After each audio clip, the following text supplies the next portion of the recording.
بنیادی ہدایت، تفصیلی ہدایت، قدم قدم پر ہدایت، ہدایت پر ہدایت۔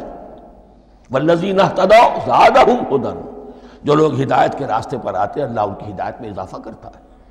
تو یہ قدم قدم پر ہمیں ہدایت کی ضرورت ہے اور مرحلہ وار ضرورت ہے۔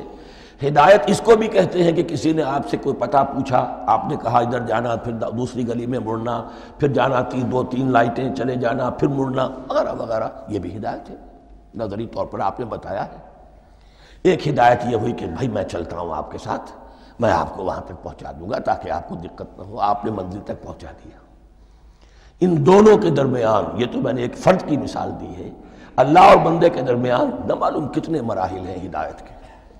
تو کسی وقت بھی انسان اپنے آپ کو ہدایت خداوندی سے مستغنا نہیں سمجھ سکتا، اور نہیں تو پروردگار جو ہدایت دی ہے اس پر ہدایت پر قائم رکھ۔ کیا پتہ شیطان کا کوئی حملہ، کیا پتہ ہمارے نفس کی کوئی شرارت کسی ایسے رخ پر ہمیں ڈال دے کہ اب تک کی ساری کمائی بھی ضائع ہو جائے۔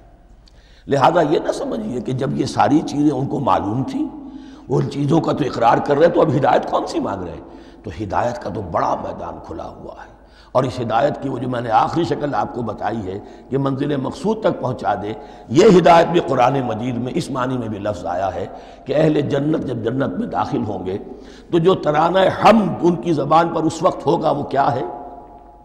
الحمدللہ الذی ہدانا لہذا وما کننا لنہتدی لولا ان ہدانا اللہ۔ کل شکر اس اللہ کا جس نے ہمیں یہاں تک پہنچا دیا، ہدایت دی یہاں تک پہنچا دیا، اور ہم ہرگز نہ پہنچ پاتے، ہم ہرگز ہدایت یافتہ نہ ہو سکتے اگر اللہ ہی ہمیں ہدایت نہ دیتا۔